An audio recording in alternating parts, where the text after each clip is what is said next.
Hello दोस्तों, स्वागत करता हूं आप सभी का आपके अपने परिवार दीक्षित एजुकेशन अड्डा पर। कैसे हैं आप सभी? उम्मीद करता हूं आप सब बढ़िया होंगे, मज़े से होंगे और अपनी पढ़ाई को कंटिन्यू कर रहे होंगे। अगर आपका भविष्य में दिल्ली पुलिस कांस्टेबल का एग्ज़ाम है तो दोस्तों आज की क्लास आपकी परीक्षा के लिए रामबाण साबित होने वाली है। आप सब जानते हैं कि दिल्ली पुलिस कांस्टेबल को लेकर हमने ब्रह्मास्त्र सीरीज शुरू की है और ब्रह्मास्त्र सीरीज की आज ये तीसरी क्लास है। अगर आपने 2 क्लासेस ना देखी हो तो प्ले लिस्ट में जाकर आप देख सकते हैं। आज की क्लास के अंदर हम पूरा दिल्ली सल्तनत कवर करने वाले हैं। जी हाँ दोस्तों, ऐसी क्लास आपने पूरे यूट्यूब पर नहीं देखी होगी। आपको वो सवाल मैं आपको दिखाने वाला हूँ जो आपकी परीक्षा में आपको सीधा के सीधे नंबर दिलाएंगे।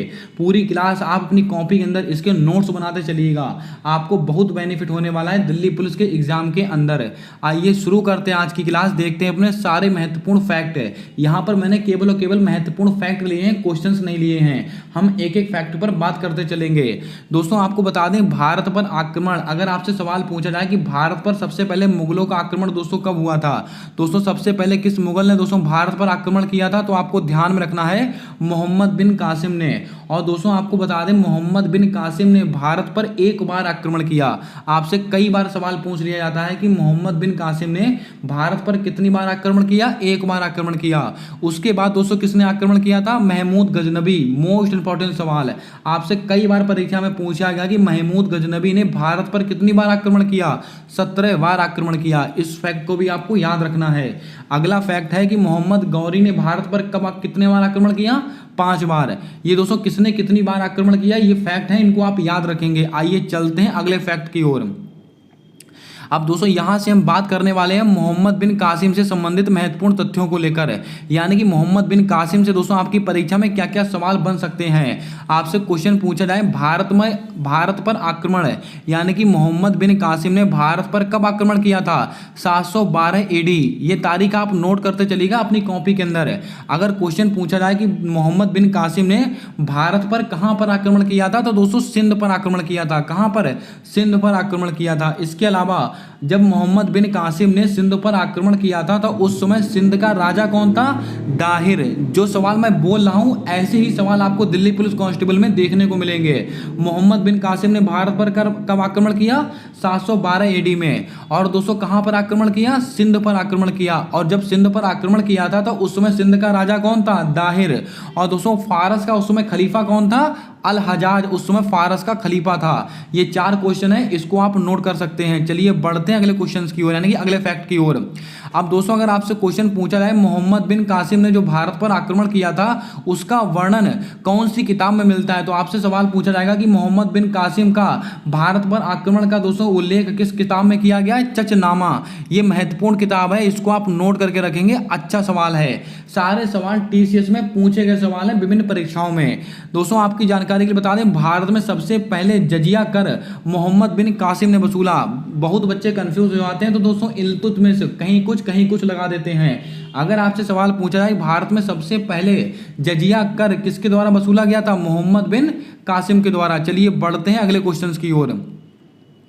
दोस्तों यहां से शुरू होता है हमारा महमूद गजनबी। मोहम्मद बिन कासिम से जितने सवाल बन सकते थे सारे मैंने आपको बता दिए।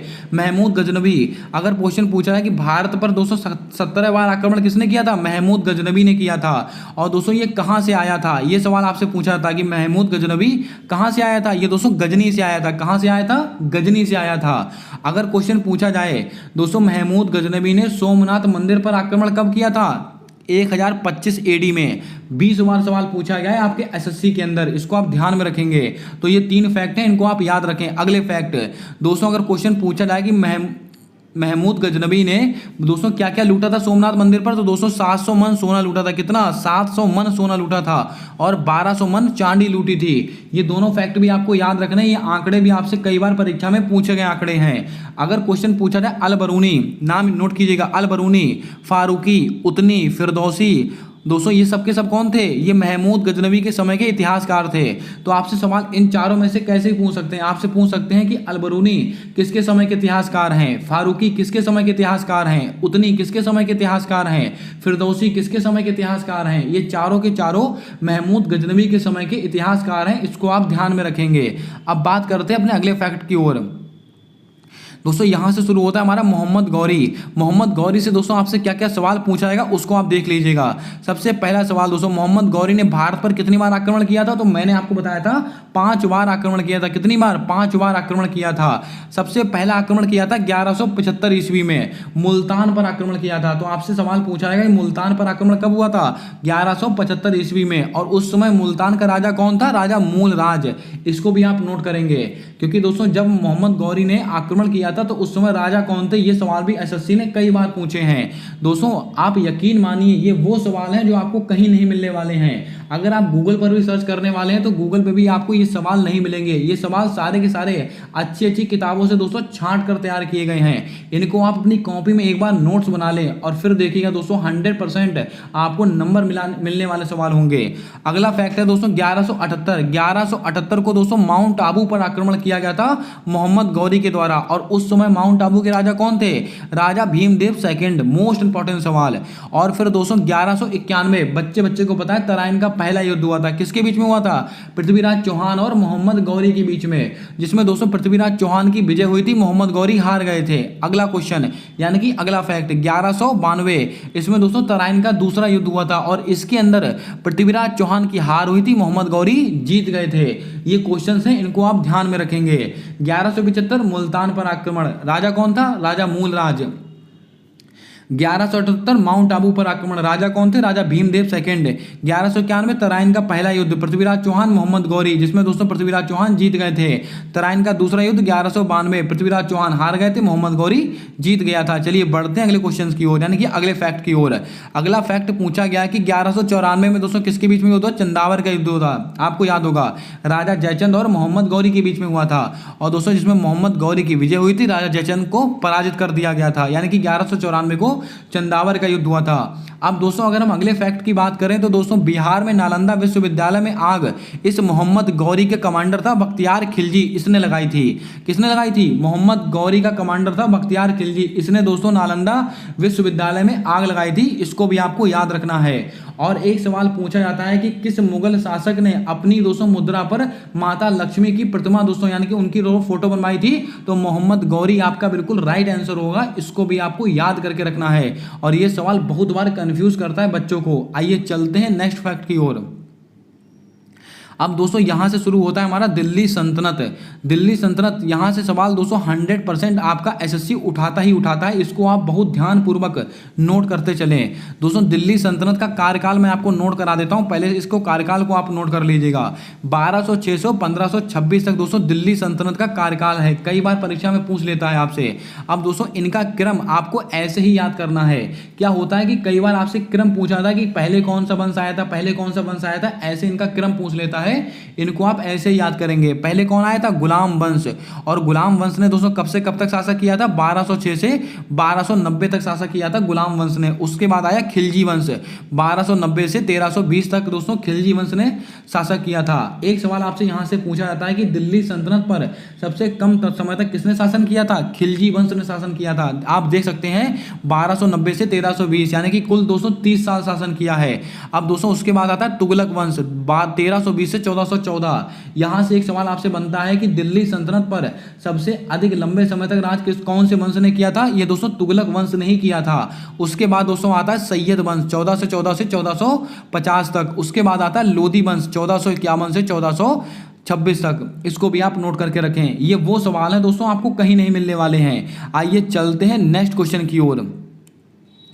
दोस्तों हमारा नेक्स्ट फैक्ट है गुलाम वंश से संबंधित महत्वपूर्ण तथ्य, यानी कि गुलाम वंश से आपके परीक्षा में क्या क्या सवाल बन सकते हैं वो देखिएगा। दोस्तों दिल्ली सल्तनत का अगर आपसे संस्थापक पूछे, अगर आपसे क्वेश्चन पूछा जाए कि दिल्ली सल्तनत का संस्थापक कौन है, तो कुतुबुद्दीन ऐबक आपका बिल्कुल राइट आंसर होगा। अगर यही आपसे पूछ ले कुतुबुद्दीन ऐबक ने लाहौर को अपनी राजधानी बनाया, सवाल पूछा जाता है कि दिल्ली सल्तनत में लाहौर को अपनी राजधानी बनाने वाला कौन था? कुतुबुद्दीन ऐबक। दिल्ली सल्तनत का संस्थापक कौन था? कुतुबुद्दीन ऐबक। फिर इसके बाद एक सवाल आपसे बनता है कि दिल्ली सल्तनत का वास्तविक संस्थापक। दोस्तों केवल संस्थापक पूछेगा तो आप कुतुबुद्दीन ऐबक लगाएंगे, लेकिन अगर आपसे वास्तविक संस्थापक पूछेगा तो आप इल्तुतमिश आंसर लगाकर आएंगे। और दोस्तों सवाल पूछा जाएगा कि इल्तुतमिश ने अपनी राजधानी किसको बनाया था? ये दोस्तों दिल्ली को अपनी राजधानी बनाया था। तो यहां से दोस्तों आपसे 5 से 6 सवाल आपको याद रखने हैं। दिल्ली सल्तनत का पहला संस्थापक कुतुबुद्दीन ऐबक। कुतुबुद्दीन ऐबक ने लाहौर को अपनी राजधानी बनाया। किसको? लाहौर को। दिल्ली सल्तनत का वास्तविक संस्थापक कौन था? इल्तुतमिश। इल्तुतमिश ने दिल्ली को अपनी राजधानी बनाया। और दिल्ली सल्तनत का पहला सुल्तान अगर आपसे पूछ लिया जाए तो भी आप आंसर इल्तुतमिश ही लगाकर आएंगे। चलिए बढ़ते हैं अगले क्वेश्चन की ओर।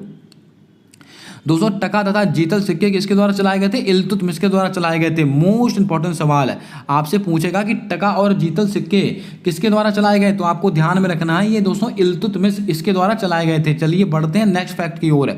अगला फैक्ट है कि सुल्तानगढ़ी की स्थापना किसने की थी? लगाइएगा स्टार। ये वो सवाल है जो दोस्तों आपको कहीं नहीं मिलेंगे। सुल्तानगढ़ी की स्थापना किसके द्वारा की गई थी? इल्तुतमिश के द्वारा की गई थी सुल्तानगढ़ी की स्थापना। इसके अलावा दिल्ली सल्तनत की पहली मस्जिद कुब्बत उल इस्लाम का निर्माण कुतुबुद्दीन ऐबक ने कराया था। तो आपसे सवाल पूछेगा कि दोस्तों दिल्ली सल्तनत की पहली मस्जिद कौन सी है? एक सवाल आपसे ऐसे बन सकता है, एक सवाल ऐसे बनेगा दोस्तों कि कुब्बत उल इस्लाम की स्थापना किसने कराई थी, इसका निर्माण किसने कराया था? कुतुबुद्दीन ऐबक ने। 2.5 दिन का झोपड़ा कुतुबुद्दीन ऐबक ने बनवाया। परीक्षा में कई बार रिपीटेड सवाल है। कुतुब मीनार की स्थापना कुतुबुद्दीन ऐबक ने कराई थी, लेकिन इसको पूरा किसने कराया था? इल्तुतमिश ने कराया था। ये फैक्ट आपको याद रखना है। अगर आपसे दोस्तों पूछा जाए कि कुतुब मीनार इसका निर्माण किसने कराया? कुतुबुद्दीन ऐबक ने, लेकिन इसको दोस्तों रेनोवेट किसने कराया था? ये दोस्तों इल्तुतमिश ने कराया था। इसको भी आप याद करके रखें। अगर आप क्लास को आज पहली बार देख रहे हो तो क्लास को लाइक जरूर कर देना। चैनल पर नए हो तो चैनल को सब्सक्राइब कर बेल वाला आइकन ध्यान से दबा लेना, ताकि आने वाली क्लासेस के अपडेट्स आप तक आसानी से पहुंचते रहें। जब तक आपका दिल्ली पुलिस कांस्टेबल का एग्जाम हो नहीं जाता है तब तक आप क्लास मिस मत कीजिएगा। ऐसे ऐसे टॉपिक लेकर आने वाला हूं आपको, पूरा दोस्तों जीएस आपका निचोड़ आपके सामने रखने वाला हूं। 100% आपको सफलता दिलाने वाली क्लासेस होंगी सारी की सारी। चलिए बढ़ते हैं अगले फैक्ट की ओर। अब दोस्तों बात करते हैं रजिया सुल्तान को लेकर। रजिया सुल्तान से दोस्तों क्या क्या सवाल बन सकते हैं आपके दिल्ली पुलिस में। आपकी जानकारी के लिए बता दें, दिल्ली सल्तनत की पहली मुस्लिम शासिका कौन थी? रजिया सुल्तान। कई बार एसएससी ने सवाल पूछा है, दिल्ली सल्तनत की पहली मुस्लिम शासिका कौन थी? रजिया सुल्तान। इनका दोस्तों कार्यकाल आपको याद होगा 1236 से 1240, ये इनका दोस्तों कार्यकाल है। इनका कार्यकाल भी आपको याद रखना है। और दोस्तों इनके कार्यकाल से सवाल कैसे बनता है मैं आपको बता दूं। रजिया सुल्तान गद्दी पर कब बैठी? 1236 पर। रजिया सुल्तान की मृत्यु कब हुई थी? 1240 में। रजिया सुल्तान गद्दी से कब हटाई गई? 1240 में। कुछ इस तरह के 3 सवाल बनते हैं आपसे रजिया सुल्तान से। अगर हम बात करें कुबा और कुल्हा, कुबा और कुल्हा ये दोस्तों किसके द्वारा अपनाया गया था? रजिया सुल्तान के द्वारा अपनाया गया था। रजिया सुल्तान ने कितने तरीके के सिक्के चलाए थे? 3 तरीके के सिक्के चलाए थे। और वो तीनों तरीके के सिक्के मैं आपको नोट करा देता हूं, इसको आप नोट कर लें। ये देखिए दोस्तों, प्रथम सिक्का था, द्वितीय सिक्का, तृतीय सिक्का। प्रथम सिक्के पर क्या लिखा था? न्याय की बेटी। तो आपसे सवाल पूछेगा कि रजिया सुल्तान द्वारा चलाए गए सिक्के में दूसरे सिक्के पर क्या लिखा था, तो आपको आंसर देना इल्तुतमिश की बेटी। तीसरे सिक्के पर क्या लिखा था? दिल्ली सल्तनत की महारानी। ये तीनों सवाल वो सवाल हैं जो आपको कहीं नहीं मिलेंगे। चलिए बढ़ते हैं अगले क्वेश्चन की ओर, यानी कि अगले फैक्ट की ओर। अब दोस्तों बात करते हैं गयासुद्दीन बलबन को लेकर। ये बलबन हमारे लिए बहुत ही महत्वपूर्ण है, परीक्षा में कई बार यहाँ से सवाल बने हैं। आप दोस्तों प्रीवियस ईयर उठाकर देख सकते हैं। गयासुद्दीन बलबन, इनका कार्यकाल कब से कब तक का है? 1265 से 1288। इनका कार्यकाल भी आपको याद रखना है, परीक्षा में ये भी आपसे पूछे जाते हैं। और दोस्तों बलबन से आपको क्या सवाल याद रखना है? पर्शियन कल्चर, यानी कि दोस्तों जो पारसी धर्म है इसको बोलते हैं पर्शियन कल्चर। पर्शियन कल्चर लाने वाला पहला व्यक्ति कौन था? बलबन था। मोस्ट इंपॉर्टेंट सवाल। बलबनी सिक्का किसने चलाया था? दोस्तों नाम में आ गया, बलबन आपका राइट आंसर होगा। इसके अलावा नवरोज फेस्टिवल किसने प्रारंभ किया था? दोस्तों पारसी धर्म का त्यौहार है नवरोज, आपको पता होगा। और दोस्तों ये किसने प्रारंभ किया था? ये दोस्तों बलबन के द्वारा ही प्रारंभ किया गया था। और सजदा और पैबोस, ये वो सवाल है जो एसएससी ने अब तक ना जाने कितनी बार पूछा है अपनी परीक्षाओं में। सजदा और पैबोस प्रथा दोस्तों किसके द्वारा शुरू की गई थी? बलबन के द्वारा शुरू की गई थी। दोस्तों आपको बता दें इस प्रथा में होता क्या था। सजदा माने होता था कि मतलब कोई भी राजा के सामने जाएगा तो दोस्तों दंडवत बिल्कुल लेट कर उसको प्रणाम करेगा। और पैबोस माने उसको उसके पैरों को चूम कर उसको दोस्तों आदर सम्मान देगा। ये दोस्तों क्या था? सजदा और पैबोस प्रथा थी जो बलबन के द्वारा चलाई गई थी। चलिए बढ़ते हैं अगले फैक्ट की ओर। यहां से शुरू होता है खिलजी वंश, यानी कि दोस्तों खिलजी वंश से हमारी परीक्षा में मोस्ट इंपॉर्टेंट सवाल बनते हैं। इसको तो आप रट कर जाएं अपनी परीक्षा के अंदर। खिलजी वंश से दोस्तों आपको क्या क्या याद रखना है? दिल्ली सल्तनत में सबसे प्रभावशाली शासक कौन थे? अलाउद्दीन खिलजी। एक सवाल आपसे सवाल पूछा जाएगा कि दिल्ली सल्तनत का सबसे प्रभावशाली शासक कौन था? अलाउद्दीन खिलजी। खिलजी वंश का संस्थापक कौन था? जलालुद्दीन फिरोज शाह खिलजी। जलालुद्दीन फिरोज खिलजी। लेकिन अगर दिल्ली सल्तनत का सबसे प्रभावशाली शासक पूछे तो आप बोलेंगे अलाउद्दीन खिलजी। लेकिन अगर आपसे कहे कि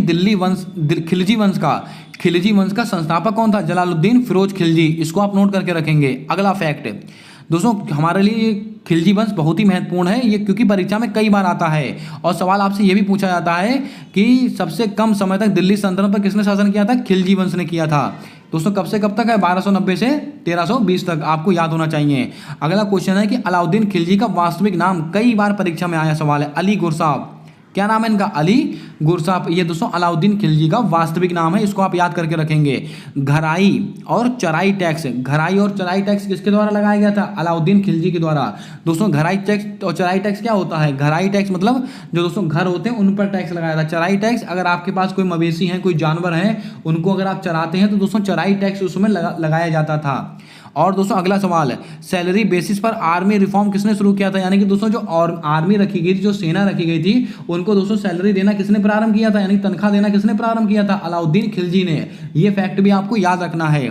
दाग तथा हुलिया प्रथा, यानी कि दाग और हुलिया प्रथा का प्रारंभ किसने किया था, अलाउद्दीन खिलजी ने। दोस्तों जो युद्ध में जो घोड़े होते हैं उनके ऊपर दोस्तों उनको दाग दिया जाता था, यानी कि उनकी पहचान बना दी जाती थी, जिससे कि युद्ध में पता लग सके कौन सा घोड़ा अपना है, कौन सा घोड़ा दुश्मन का है। और आपकी जानकारी के लिए बता दें, जब पहले युद्ध हुआ करते थे तो उस समय जिस सेना के पास सबसे ज्यादा घोड़े हुआ करते थे, हमेशा 100% 99% ऐसे मान के चलिए उस सेना की ही विजय होती थी। अगला क्वेश्चन, दिल्ली में हौज खाने का निर्माण किसने कराया था, अलाउद्दीन खिलजी ने। चलिए बढ़ते हैं अगले फैक्ट की ओर। अब दोस्तों यहां से आपसे पूछे जाते हैं कि अलाई दरवाजा, नोट कर लीजिएगा दोस्तों इसको। अलाई दरवाजा कौन कौन से, अलाई दरवाजा, अलाई मीनार, चोर मीनार, जमैयत खाना का निर्माण किसने कराया था, ये अलाउद्दीन खिलजी ने ही कराया था। आपसे दोस्तों अलाई दरवाजा पूछ सकता है, अलाई मीनार पूछ सकता है, चोर मीनार पूछ सकता है, जमैयत खाना पूछ सकता है। चारों आपको याद रखने हैं, ये अलाउद्दीन खिलजी के द्वारा कराया गया था इसका निर्माण।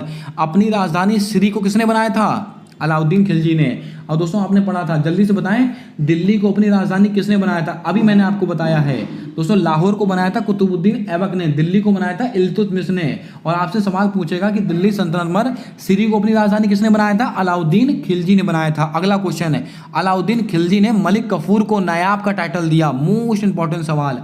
और दोस्तों ये मलिक कफूर को दोस्तों 1000 दिनारी भी कहा जाता है, क्या, 1000 दिनारी, क्योंकि दोस्तों इसको 1000 दिनार में खरीदा गया था उस समय। ये दोस्तों 1000 दिनारी भी कहलाया कौन, मलिक कफूर। अगला क्वेश्चन दोस्तों, मलिक कफूर 36 दिन का सुल्तान बना था। मलिक कफूर ने दोस्तों कितने दिन का सुल्तान बना था, 36 दिन का। ये क्वेश्चन आपको कहीं मिलेगा नहीं। ये दोस्तों किताब अगर आप पढ़ते हैं, आप सब जानते हैं, आप कितनी भी मैराथन ले लीजिएगा, कितनी भी दोस्तों प्रैक्टिस सेट अटेम्प्ट कर लीजिएगा, अब दोस्तों एसएससी आपसे डीप जाकर सवाल पूछता है। आपने दोस्तों एग्जाम दिए होंगे, आपने उसका नतीजा भी देखा होगा। अगर आप दोस्तों केवल सतही तरीके से तैयारी करते हैं तो आप मान के चलिएगा आपका कल्याण नहीं होने वाला है, जब तक आप दोस्तों किताबों के अंदर घुसकर तैयारी नहीं करते हैं। दोस्तों ये सवाल आपको कहीं नहीं मिलने वाला कि मलिक कफूर ने दिल्ली सल्तनत पर कितने दिन राज किया था, 36 दिन राज किया था। अमीर खुसरो दोस्तों, इनको तोताए हिंद के नाम से जाना जाता है। ये सवाल एमटीएस में पूछा भी गया परसों की शिफ्ट में। और दोस्तों सवाल पूछा जाएगा कि अमीर खुसरो कौन सा यंत्र बजाते थे, वाद्य यंत्र, ये सितार वादक थे, इसको आप ध्यान में रखेंगे। अगला सवाल, अब दोस्तों यहां से शुरू होता है हमारा तुगलक वंश। अगर आपसे क्वेश्चन पूछा जाए कि दिल्ली सल्तनत पर सबसे अधिक समय तक किसने शासन किया था, तुगलक वंश ने शासन किया था। अब दोस्तों तुगलक वंश से क्या क्या सवाल आपसे बनते हैं, तुगलक वंश का संस्थापक कौन था, ग्यासुद्दीन तुगलक, एक सवाल। गाजी का टाइटल किसने धारण किया था, ग्यासुद्दीन तुगलक ने धारण किया था, इसको आप लिख लें, परीक्षा में नंबर दिलाएगा आपको सवाल।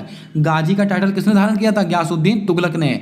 मोहम्मद बिन तुगलक के समय इब्न बतूता मोरक्को से आया था।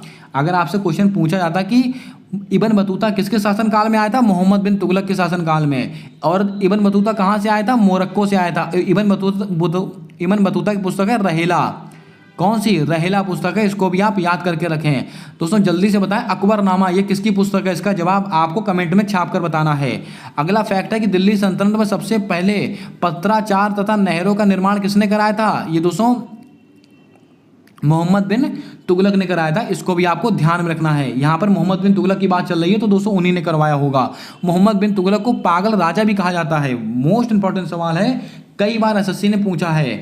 परीक्षा में ये दोस्तों ये 3 सवाल हैं, ये तीनों सवाल परीक्षा में कई बार पूछे जाते हैं कि दोस्तों पागल राजा किसको कहते हैं? मोहम्मद बिन तुगलक को। लंपट मूर्ख राजा किसको कहा जाता है? जहादर शाह को कहा जाता है। और रंगीला राजा मोहम्मद शाह को कहा जाता है, रंगीला राजा। ये तीनों क्वेश्चन लिख लें, परीक्षा में आपको नंबर देके जाएंगे। चलिए बढ़ते हैं अगले फैक्ट की ओर। अगला फैक्ट है मोहम्मद बिन तुगलक ने देवगिरी को अपनी राजधानी बनाया। किसको? देवगिरी को। आप देख रहे हैं दोस्तों कितनी राजधानियां हो गई। अलाउद्दीन खिलजी ने दोस्तों किसको राजधानी बनाया था? सिरी को। इल्तुतमिश ने नई दिल्ली को, कुतुबुद्दीन ऐबक ने लाहौर को, और दोस्तों मोहम्मद बिन तुगलक ने देवगिरी को अपनी राजधानी बनाया था। नोट करते चलिए दोस्तों। ये सच में दोस्तों परीक्षा का निचोड़ है जो मैं आपके सामने रख रहा हूं। दीवान ए अमीर कोही की स्थापना मोहम्मद बिन तुगलक के द्वारा कराई गई थी। ये फैक्ट भी आपको याद रखना है। अब यहां से बात करते हैं फिरोज शाह तुगलक को लेकर। दोस्तों फिरोज शाह तुगलक से आपको कितने सवाल याद रखने हैं? अशोक के शिलालेखों को नेपाल से भारत कौन लेकर आया? फिरोज शाह तुगलक। लगाइएगा स्टार। जो अशोक के शिलालेख थे इसको दोस्तों नेपाल से भारत कौन लाया? फिरोज शाह तुगलक लेकर आया। अब दोस्तों आपसे सवाल कैसे पूछ सकता है? आपसे पूछ सकता है कि अशोक के शिलालेखों को भारत कौन लाया? फिरोज शाह तुगलक। कहाँ से लाया? नेपाल से लाया। किसके शिलालेखों को लाया? अशोक के शिलालेखों को लाया। अगला सवाल, जौनपुर की स्थापना दोस्तों किसने की थी? फिरोज शाह तुगलक ने ही की थी जौनपुर की स्थापना। और जौनपुर को भारत का सिराज ए हिंद कहते हैं। आपसे सवाल पूछ लिया जाए कि भारत का सिराज ए हिंद किसको कहते हैं? जौनपुर को कहा जाता है। दिल्ली सल्तनत पर जजिया वसूलने वाला शासक कौन था? फिरोज शाह तुगलक। दोस्तों नोट कर लीजिएगा, अगर आपसे सवाल पूछा जाए दिल्ली सल्तनत पर सबसे पहले जजिया कर किसने वसूला था, तो मोहम्मद बिन कासिम ने। हम पढ़कर आए दोस्तों अभी। लेकिन उसके बाद फिरोज शाह तुगलक ने दिल्ली सल्तनत पर जजिया वसूलने वाला ऐसा सुल्तान। पहले क्या था? बूढ़ों और बच्चों से दोस्तों जजिया नहीं लिया जाता, लेकिन ये फिरोज शाह तुगलक ने सब पर लागू कर दिया था जजिया कर। इसलिए सवाल भी महत्वपूर्ण है। अगला क्वेश्चन, हक ए सर्व टैक्स कौन सा दोस्तों टैक्स है? हक ए सर्व टैक्स किसने लगाया था? हक ए सर्व टैक्स और नहरों पे टैक्स किसने लगाया था? ये दोस्तों फिरोज शाह तुगलक ने लगाया था। इसको भी आप लिख के रखें, परीक्षा में सवाल पूछा गया है। अगर हम बात करें सैयद वंश से, दोस्तों सैयद वंश से ज़्यादा सवाल आपकी परीक्षा में बनते नहीं है, आपको याद भी मत रखना है इतना। सैयद वंश का संस्थापक कौन है? खिर्ज खां। ये सवाल महत्वपूर्ण है, इसको आप थोड़ा याद कर लें। और सैयद वंश का दोस्तों कार्यकाल भी आप एक बार देख लीजिएगा, वो भी कभी कभी पूछ लेते हैं, लेकिन अधिकतर यही पूछा जाता है कि सैयद वंश का संस्थापक कौन है। लोधी वंश, ये हमारे लिए महत्वपूर्ण है। लोधी वंश से सवाल बनते हैं आपकी परीक्षा में। लोधी वंश का संस्थापक कौन था? बहलोल लोधी। मोस्ट इंपॉर्टेंट सवाल।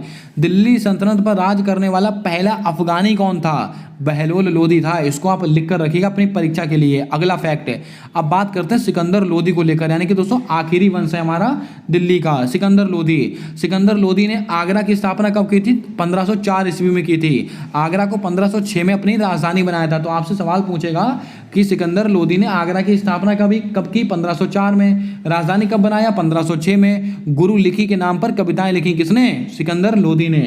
ये लीजिए दोस्तों, आपका दिल्ली सल्तनत समाप्त हो गया। आप देख रहे होंगे दोस्तों 20 से 25 मिनट में मैंने दिल्ली सल्तनत से बनने वाले सारे सवाल आपके सामने वन लाइनर के नोट्स के रूप में रख दिए हैं। अब इस क्लास को आप संभाल के रखिएगा। अगर दोस्तों आपका एग्जाम है तो एग्जाम से एक दिन पहले इस क्लास को तो आपको देख कर जाना है। 100% आपको इस क्लास से बाहर सवाल नहीं मिलने वाला है। अब दोस्तों आपकी जानकारी के लिए बता दें, ये सारे सवाल ऐसा मत सोचिएगा दोस्तों आज ही मैंने कराए हैं। अब धीरे धीरे मैं दोस्तों प्रैक्टिस सेट के दौरान इन सवालों को भी लेता चलूंगा। कभी कोई सवाल ले लिया, कभी कोई सवाल ले लिया। अब धीरे धीरे दोस्तों हम कभी किसी दिन पॉलिटी के संबंधित महत्वपूर्ण तथ्य रखेंगे आपके सामने, कभी दोस्तों जियोग्राफी से संबंधित, कभी हिस्ट्री से संबंधित। ऐसे ही करते करते सारा निचोड़ मैं आपके सामने रख देने वाला हूं।